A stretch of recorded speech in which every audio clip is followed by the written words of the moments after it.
شروع اللہ کے نام سے جو بڑا مہربان نہایت رحم کرنے والا ہے۔ کروڑ درود و سلام حضرت محمد صلی اللہ علیہ وآلہ وسلم پر، آپ کی آل پر، تمام صحابہ کرام پر۔ کیا آپ جانتے ہیں کہ غزوہ بدر میں مسلمانوں کی تعداد کتنی تھی؟ کفار کی تعداد کتنی تھی؟ مکہ سے ہجرت کرنے کے بعد کفار مسلمانوں کے دشمن کیوں بنے رہے؟ اور کفار کی عورتوں نے اپنے زیور کیوں پیش کیے؟ اور غزوہ بدر میں کتنے صحابہ شہید ہوئے؟ اور اس جنگ میں فرشتوں نے حصہ لیا تھا یا نہیں؟ اور غزوہ بدر میں حضرت عثمان رضی اللہ تعالیٰ عنہ کیوں شامل نہیں ہوئے؟ ان تمام سوالوں کے جواب آج کی اس ویڈیو میں ہم آپ کو بتائیں گے، اس لیے اس ویڈیو کو اینڈ تک دیکھیے گا۔ پیارے دوستو، غزوہ بدر 17 رمضان کو واقع ہوا اور یہ غزوہ بدر تمام معرکہ ہونے والوں میں سب سے بڑا معرکہ ہے۔ غزوہ بدر میں شامل ہونے والے افراد کی تعداد 313 تھی۔ ہمارے پیارے نبی حضرت محمد صلی اللہ علیہ وآلہ وسلم نے فرمایا تھا کہ یہ میرے دین کی بنیاد ہیں، اور اللہ تعالیٰ سے دعا کی تھی کہ اے اللہ ان کی حفاظت فرما۔ حضور صلی اللہ علیہ وآلہ وسلم جب مکہ سے ہجرت کر کے مدینے کی طرف روانہ ہو گئے، تب بھی مکہ کے لوگ آپ کے ویسے ہی دشمن بنے رہے، اور آپ صلی اللہ علیہ وآلہ وسلم نے ریاست قائم کرنے کی ابتدا کی تو قریش کو یہ بات ناگوارا گزری، اور وہ آپ کو مٹانے کے لیے ہر طرح کی کوششیں کرنے لگے۔ مکہ کی منافقین عورتوں نے اپنے سارے زیور نکال کر دے دیے، حضور صلی اللہ علیہ وآلہ وسلم سے جنگ لڑنے کے لیے ہتھیار خرید کر لائیں، اور ہم مدینے کے خلاف جنگ کریں گے۔ یہ 40 آدمیوں کا قافلہ شام کی طرف روانہ ہوا، ہتھیار خریدے اور واپس آئے۔ راستے میں مدینہ پڑتا تھا، تو جیسے ہی حضور صلی اللہ علیہ وآلہ وسلم کو پتہ چلا کہ یہ ہتھیار ہمارے خلاف استعمال ہوں گے، تو آپ صلی اللہ علیہ وآلہ وسلم نے مسجد میں بیٹھے ہوئے 40 آدمیوں سے ارشاد فرمایا، چلو اور ان کا راستہ روکو اور ان سے ہتھیار چھین لو۔ اس وقت نہ تو کوئی جنگی تیاری تھی اور نہ ہی جنگ کا کوئی ساز و سامان تھا۔ آپ کے ساتھیوں کے پاس 2 گھوڑے تھے اور 60 اونٹ تھے، جس میں 3 افراد سوار ہوتے تھے۔ آپ صلی اللہ علیہ وآلہ وسلم نے حضرت عثمان رضی اللہ تعالیٰ عنہ اور حضرت اسامہ رضی اللہ تعالیٰ عنہ کو مدینے واپس روانہ کر دیا تھا۔ اس وقت حضرت عثمان کی زوجہ، جو حضور صلی اللہ علیہ وآلہ وسلم کی صاحبزادی تھیں، وہ بیمار تھیں، تو حضرت عثمان رضی اللہ تعالیٰ عنہ کو ان کی تیمارداری کے لیے واپس بھیج دیا اور خود بدر کے مقام کی طرف روانہ ہو گئے۔ کفار کے قافلے کا سردار ابو سفیان تھا۔ ابو سفیان بہت ہی ذہین اور حکیم شخص تھا۔ اس کو ایک کنویں پر رکنے کی وجہ سے یہ بات پتہ چلی تھی کہ حضور صلی اللہ علیہ وآلہ وسلم کا قافلہ ان کی طرف آ رہا ہے، اس لیے مکہ کی طرف اپنا ایک شاہ سوار بھیج دیا تاکہ ان کو مدد مل سکے، اور خود یثرب کے لمبے راستے سے بحیرہ احمر سے ہوتے ہوئے مکہ کی طرف روانہ ہو گئے۔ اور اس شاہ سوار نے مکہ والوں کو جا کر بتایا کہ مدینے والے ابو سفیان کے ساتھ جنگ کی مقصد سے یا لوٹنے کے مقصد سے آ رہے ہیں، اور مکہ میں ابو جہل اور حضرت عباس، جو بعد میں مسلمان ہوئے تھے، حکیم بن حزم، تمام بڑے بڑے سردار لشکر بنا کر مدینے کی طرف روانہ ہو گئے۔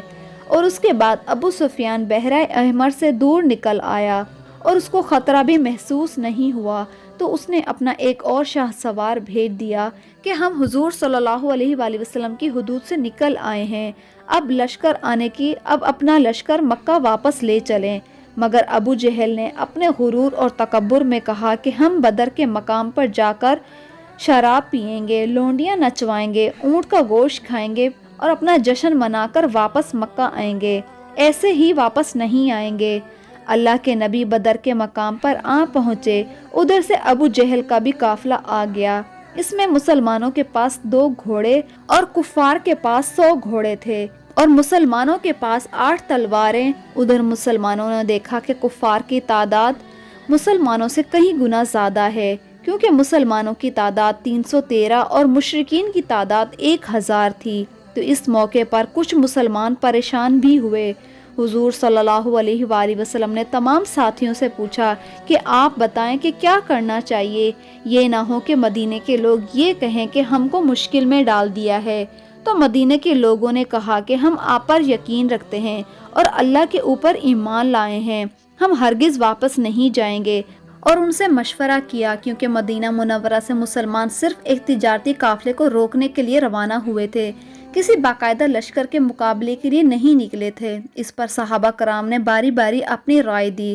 حضرت مقداد رضی اللہ تعالیٰ عنہ نے عرض کیا، اے اللہ کے رسول، آپ کو اللہ تعالیٰ نے جو حکم فرمایا ہے اس کے مطابق عمل فرمائیے، ہم آپ کے ساتھ ہیں۔ اللہ کی قسم، ہم اس طرح نہیں کہیں گے جس طرح موسیٰ علیہ السلام کو بنی اسرائیل نے کہا تھا کہ آپ اور آپ کا رب جا کر لڑ لیجئے، ہم تو یہیں بیٹھے ہیں، بلکہ ہم تو یہ کہتے ہیں کہ ہم آپ کے ساتھ ہیں، ہم آپ کے آگے بھی اور آپ کے پیچھے بھی اور آپ کے دائیں بھی اور آپ کے بائیں بھی لڑیں گے اور آخری دم تک لڑیں گے۔